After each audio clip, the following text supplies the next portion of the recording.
All right, everybody, it's 12:30. We're gonna start Quantum.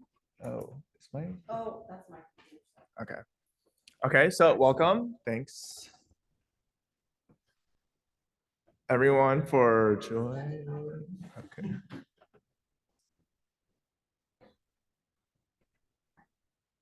Thanks for, is it coming from your computer or is it the speaker?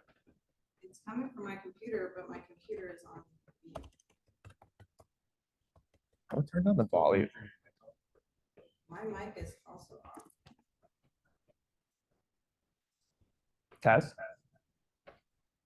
Let me go to settings. Okay. It must be.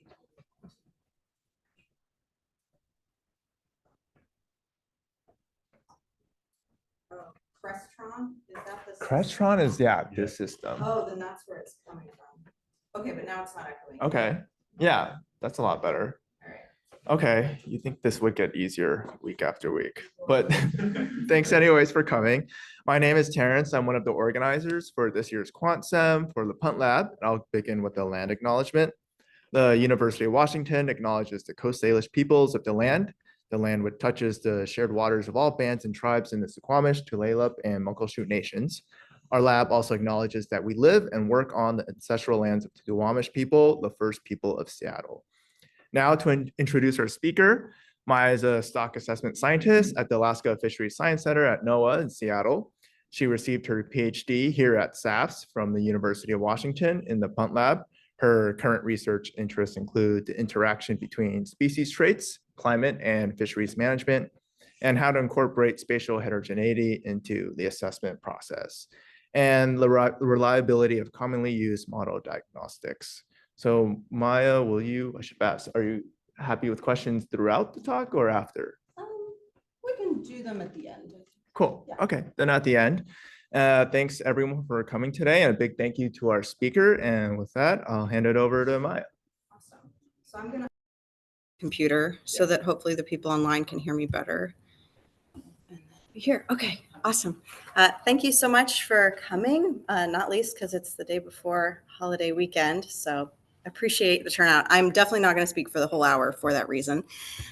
This talk is largely a follow-up talk to a QuantSem that was given last fall by Elia Morel, who's sitting here. She's our colleague and collaborator. She's a postdoc at the Puget Sound Institute, but sits here at UW.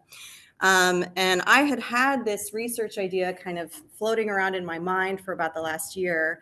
And when I saw her QuantSem, I was like, oh my gosh, I won the lottery, because she had basically built the operating model that could be used with some modifications to test this question that I had. And so what I'm going to be discussing today is some of the adaptations and tests we ran on her operating model to examine eco-evolutionary drivers of survey bias and what those consequences might look like for stock assessment. So hopefully we agree that surveys are what make our stock assessments reliable. This is why our agencies spend lots of money sending folks out to sea each year, and why we panic when we're not able to do our surveys, like during the pandemic. But we kind of have this intuition that ecology and evolution can induce bias in the observations that we get out of those surveys. And so my big picture question was really, how do those forces interact? And importantly, once we get that data into the assessment model, how does it respond to that uncertainty? And so I want to flag up front that I am not the first nor the only person to be thinking about this. There's a lot of folks, even right here in Seattle, that are interested in related questions. So Lee Cronin-Fine gave a great webinar just a month ago looking at the economic value of our surveys. So really, how much bang for our buck are we getting by having, multi-species surveys every single year? There's a group in the Northeast that has some ongoing work looking at how climate change specifically might bias survey data, so making some assumptions about changes in fish movement and growth. Paul Spencer and my group, as well as his postdoc Kimberly Fitzpatrick, actually have a paper in review, which is examining how variance or uncertainty in survey indices gets passed through to the assessment model. And then Daniel Vilas, who has, I think, given either a QuantSem or a think tank recently, is looking at adaptive monitoring or adaptive survey designs for the changing seascape. So if you kind of squint at these titles, you can quickly see that there's a lot of different angles we can use to investigate this question and to really think about what levers do we have to push as the scientific stock assessment enterprise to confront the climate crisis. And so I kind of think of this in three broad categories. We first have the dynamic, chaotic ecosystem out there that we suspect is going to affect our demographic processes like growth and movement. We have our surveys, which is really our lens to see that system. And a lot of energy, like I hinted at, has gone into redesigning our surveys. Our center is undergoing a redesign right now. Kind of in parallel, there's a lot of effort also into how do we standardize the data that come off the boats. So things like spatial temporal methods that say, hey, we know we didn't observe it exactly perfectly, but maybe we can account for some of that mistakes after the fact. And then finally, we have the assessment and management frameworks. So lots of effort going into building more sophisticated assessment models that maybe account for ecological processes and the population dynamics, all the way through management strategy evaluation, evaluating our harvest control rules, seeing if we can more tactically respond or strategically respond to the uncertainty in the system.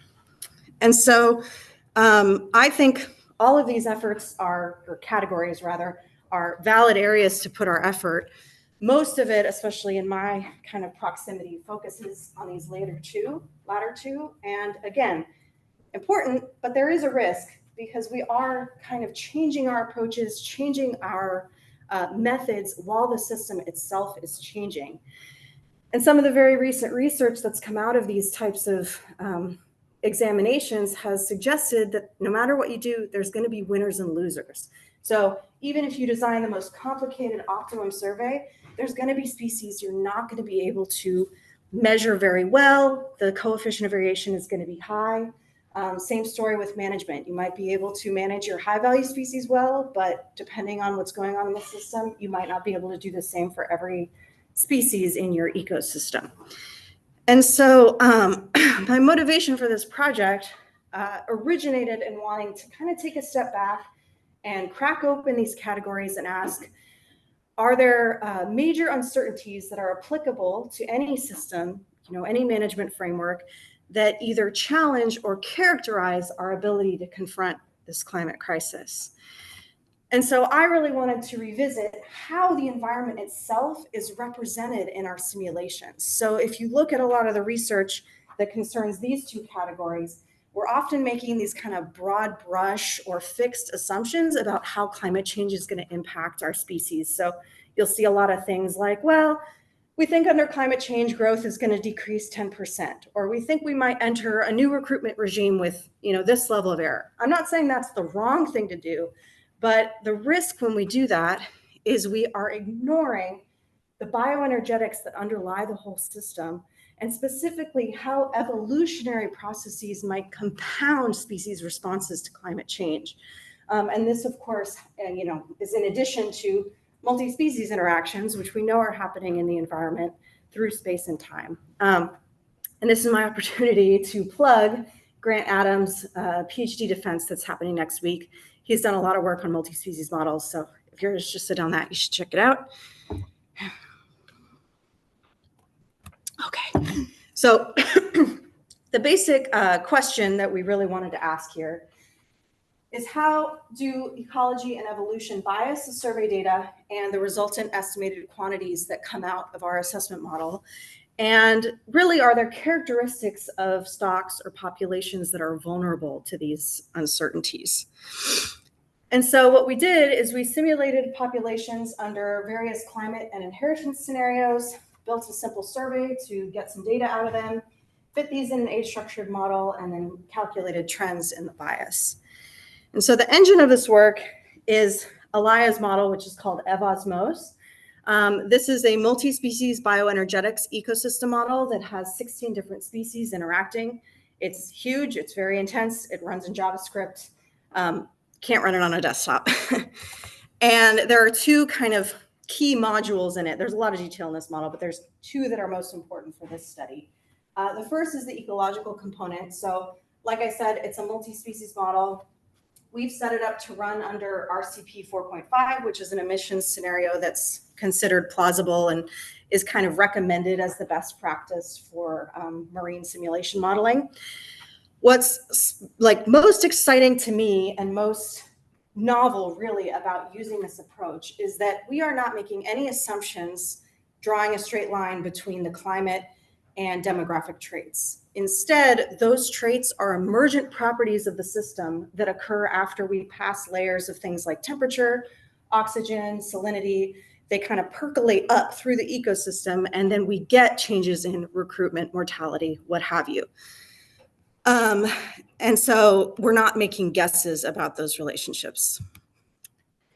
The second component that is novel to this study is that we have this evolutionary module.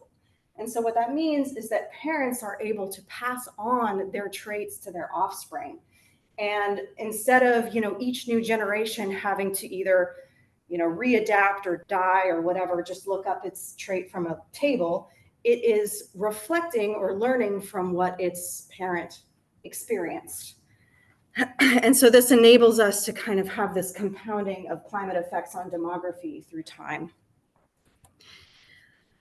So we can toggle these switches on and off. Something important to remember for this talk is that climate is not the same as climate change. So I'm going to be showing scenarios that say like no climate change.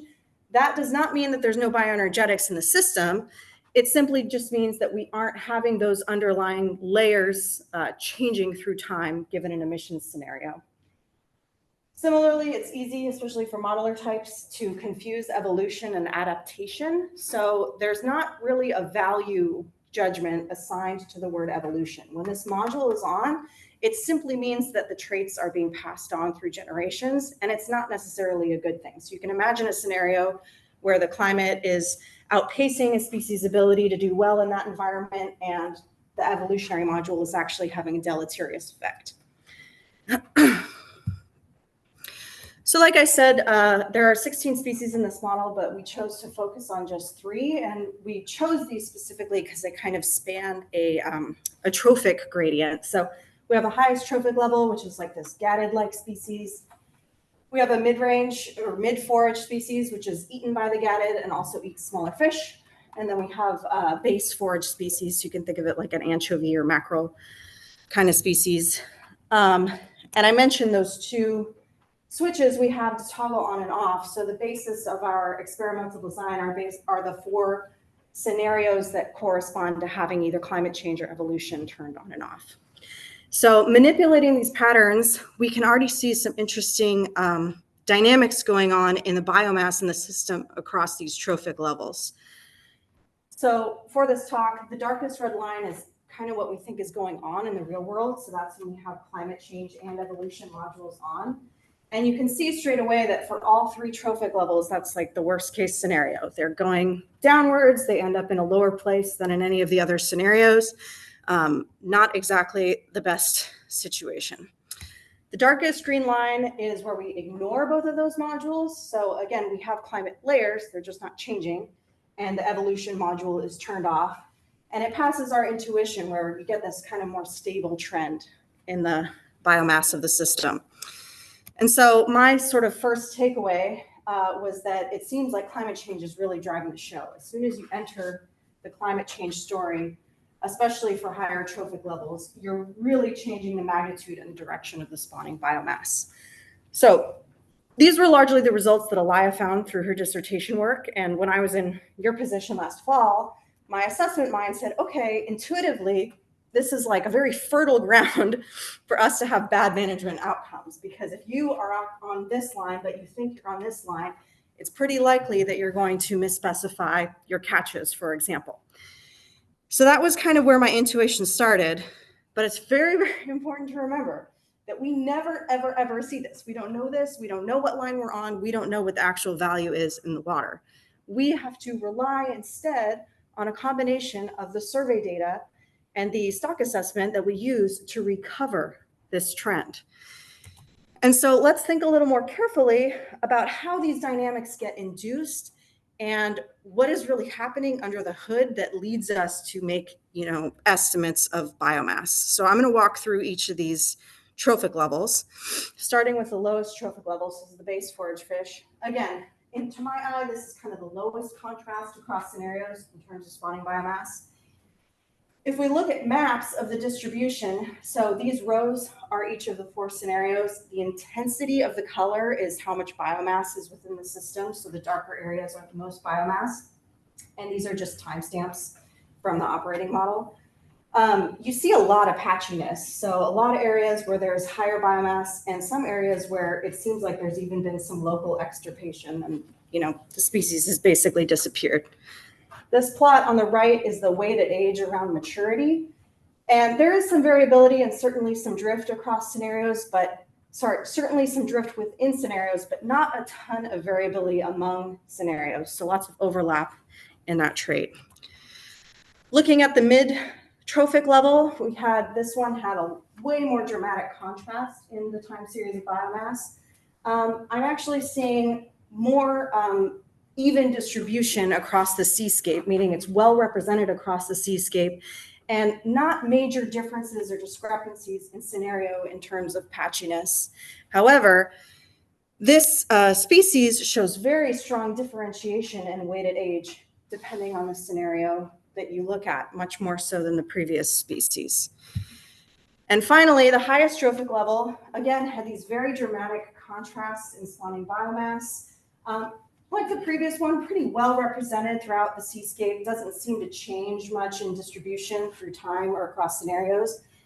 And interestingly, similar to the lowest trophic level, not a ton of variation across scenarios in the traits.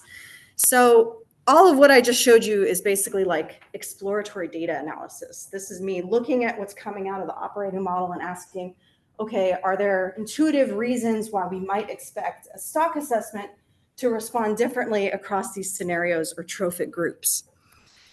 And so to answer that question, we have to actually build these into a stock assessment. I used a software that's called WAM, which is the Woods Hole Stock Assessment Model. It's a state space age structured assessment framework. One of the things I really like about it is it has the potential for us to very explicitly test environmental impacts on model processes. We didn't do that for this paper, but that's what's coming next.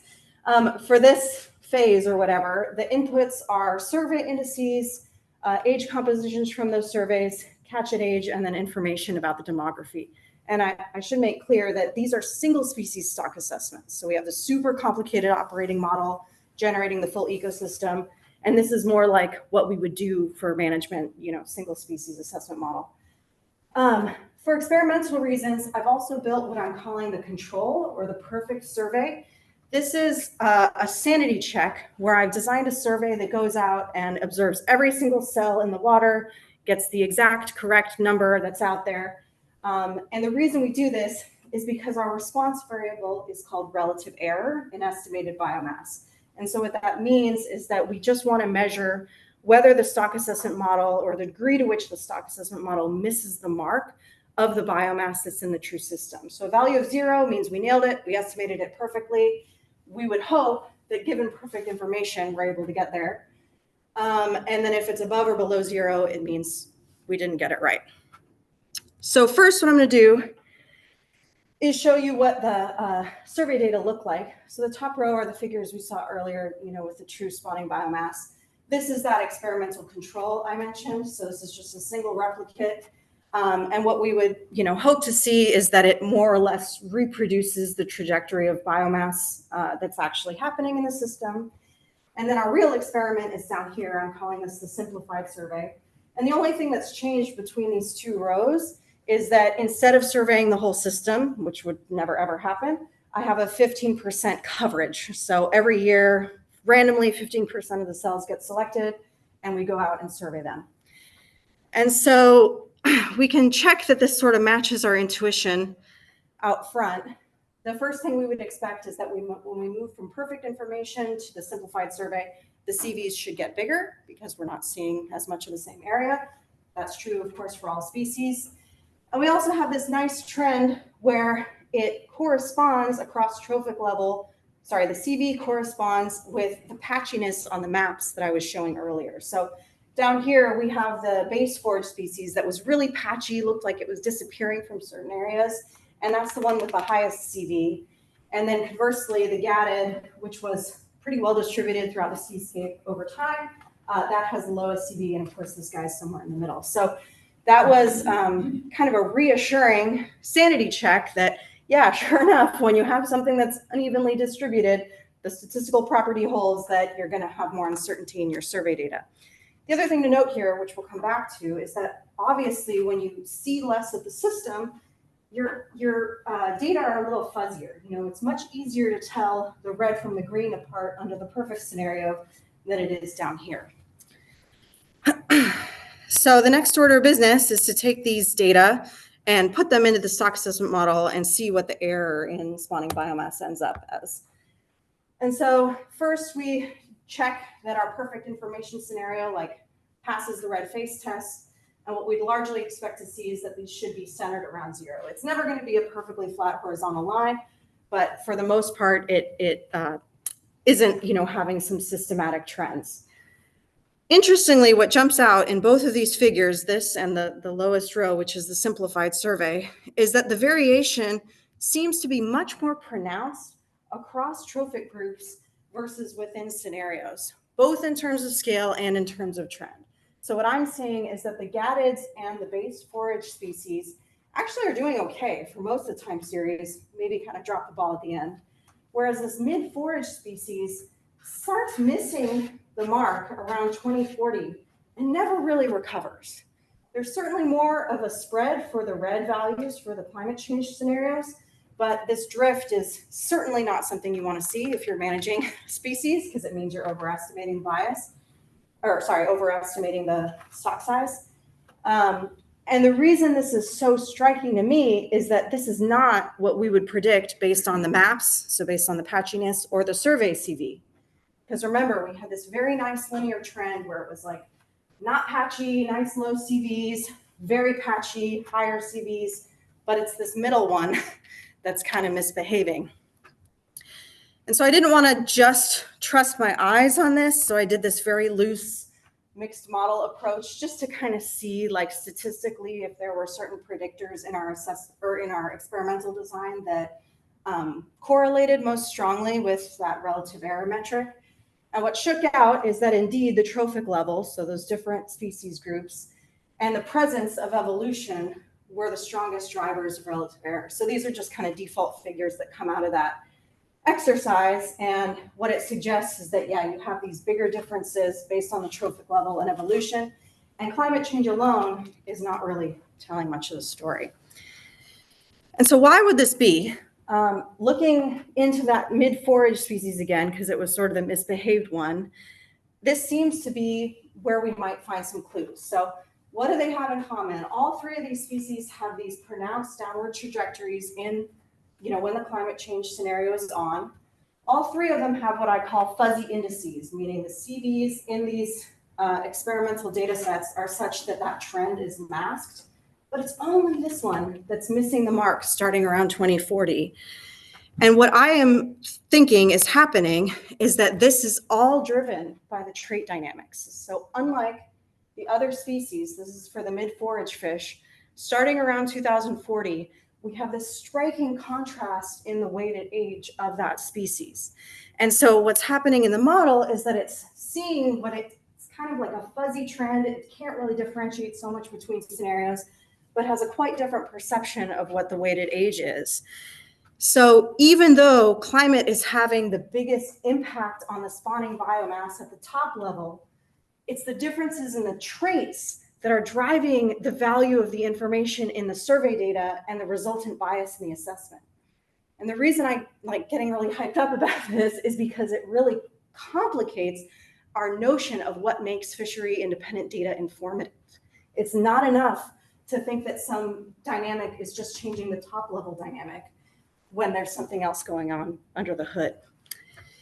And so to summarize what I just said, trophic level and evolution seem to be more impactful than climate change alone. Obviously, the survey index CV is important, And as we saw with the control, if you shrink it down far enough, this problem goes away. But if you live in the real world, there is much more likely to be these dynamics happening under the hood in the traits that are driving the bus. And so I dumped this laundry list of caveats. These are all like basically tricks and tools that assessment scientists have to deal with a lot of the issues we're discussing. Other folks are actively working on these topics, and there's certainly things we can test in this model. But my claim, based on this work, is that I think folks, especially as we move towards these, national, large-scale ecosystem-based initiatives, should really, really recenter the value of demography and trait-based information. It's not just about recruitment. As we go towards this effort, I think it's important that we consider trophic groups holistically. We saw these kind of nonlinear dynamics happening depending on the position in the food web that I think are driven by bioenergetic factors.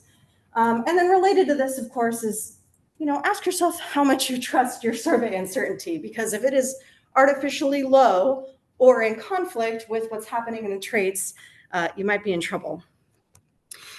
And so what we're going to do next with this work, probably for the second paper, is to really ground truth the climate and trait interactions here. So what's so beautiful about this framework is I don't have to make assumptions about how things are related. Instead, I can actually pull out what the climate layer was and what the emergent trait property was, and then move to the assessment and ask, when and where is it most effective for me to model that ecosystem process on the stock dynamics? So this will sort of help us test the performance of climate drivers in a state space framework.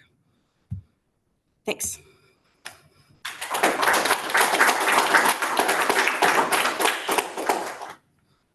That's us at World Fisheries. We have time for questions, so ask away. Yes, please. Just bringing up the Q&A. Okay, cool. I was struggling a little bit to figure out how the evolution bit was working. You said there is no selection in here. There is selection, but it's not necessarily adaptive. Yeah, so I'm going to make an attempt, and then I might ask Elia to bail me out. So there is selective pressure, but it's just not always favorable. So a classic example would be the temperature warms and the average size of the fish shrinks, and that renders them more vulnerable to fishing exploitation, which is a bad thing for their perpetuation. So it's just to avoid people thinking, well, if evolution's on, shouldn't the biomass be increasing? Not necessarily true. It's more just reflecting how those traits are probably accumulating more quickly and then responding to pressures in the environment. So the fishery itself does not induce any selection? It can if it removes larger individuals. And so meaning that, it would select for faster growing. And otherwise, it's just random. So you'd have equal probability of a beneficial trait. It's like a distribution of, a probability distribution of a trait. And then, next generation is naive to whatever happened to the one before. Alan. Thanks, Maya. That was really great. And I think you put an hour into 30 minutes. I feel like it. So it was, I really enjoyed it. I'm curious about in the assessment that was run, and it seemed like weighted age was what you were indicating was an important driver in this. Was weighted age or growth in the assessment able to change, or were you able to model that change? And then also, I don't think that you had weighted age observations from the survey, and would that help this problem if you brought weighted age into the stock assessment? Yeah, super great question. So something that is still kind of new to me within the WAM framework is everything is age-based. There's no growth curve walking through. And I should be clear, there are extensions to WAM that do this, but not in the version I use. So to answer your question, I was actually giving the model the true weighted age. So time varying, perfect information weighted age. So you can imagine that if we put some sampling error around that, it would have been even more dramatic. error.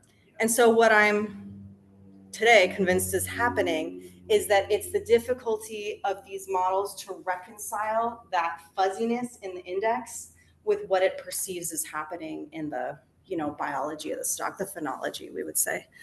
Yeah.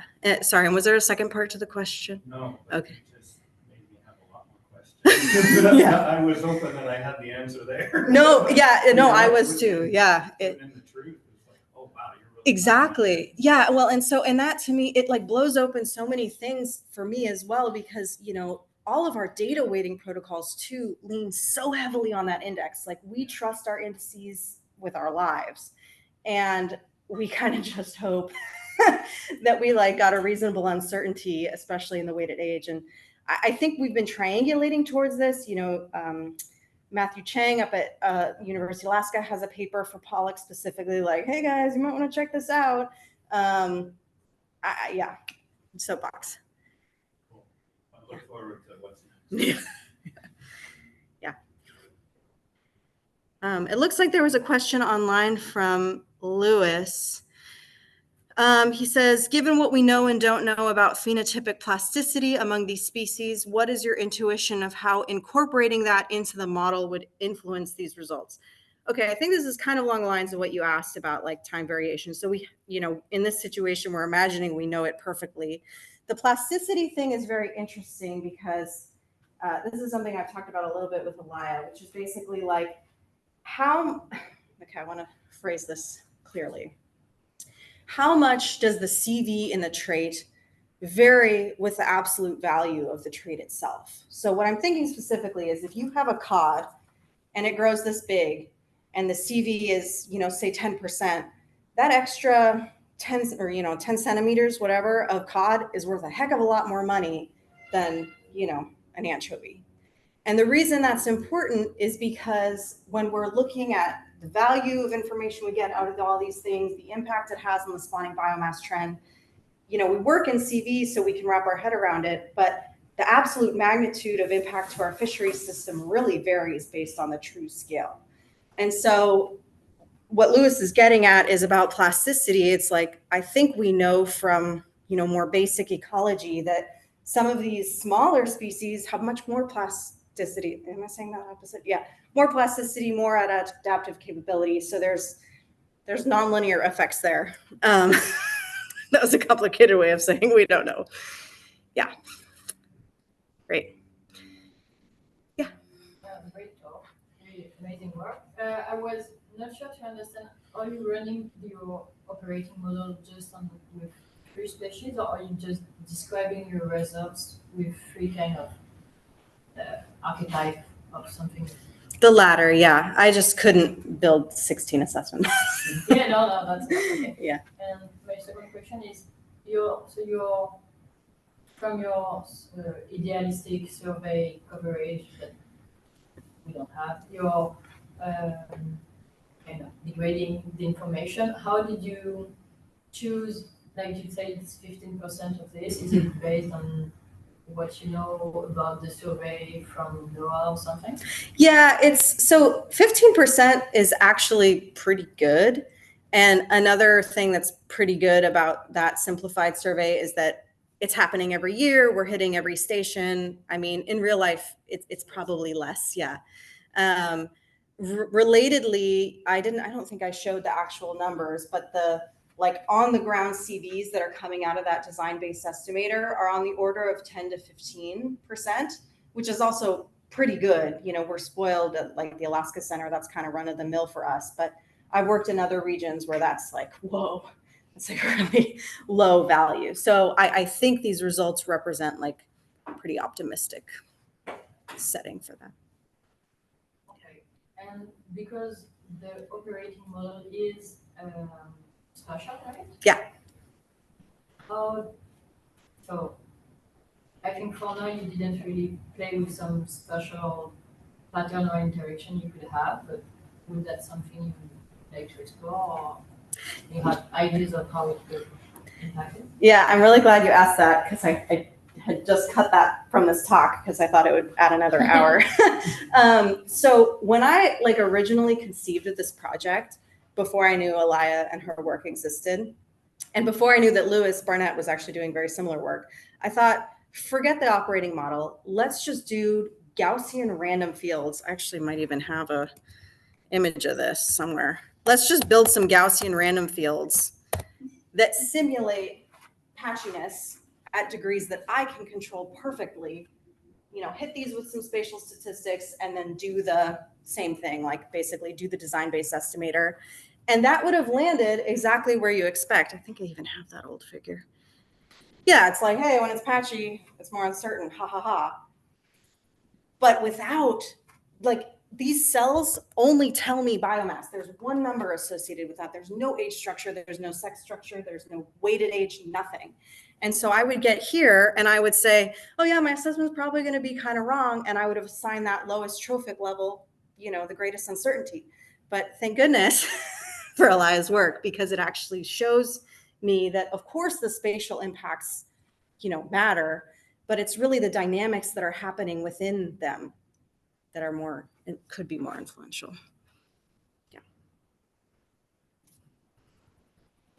Yeah. How do you see these biases, like multi-species? So the surveys that we ran were multi-species in the sense that, like, when it hit a cell, it was sampling all species there. I think that, like, more empirical type of work, working with our true survey designs has shown that, yeah, there's going to be some species you're never going to be able to reduce the CV beyond a certain level. And anecdotally, this has ruined my assessment last year that I was in charge of.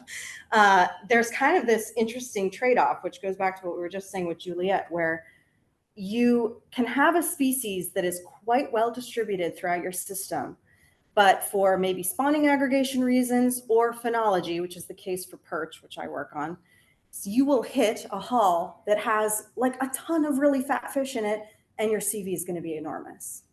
And so in a multi-species context, we don't really have the money or opportunity to say, like, hey, for this species, which we know does spawning aggregations, let's totally change the survey design. And so we kind of have to accept, I think, that we're going to be swallowing major uncertainties, probably that are inconsistent year to year because of those outcomes.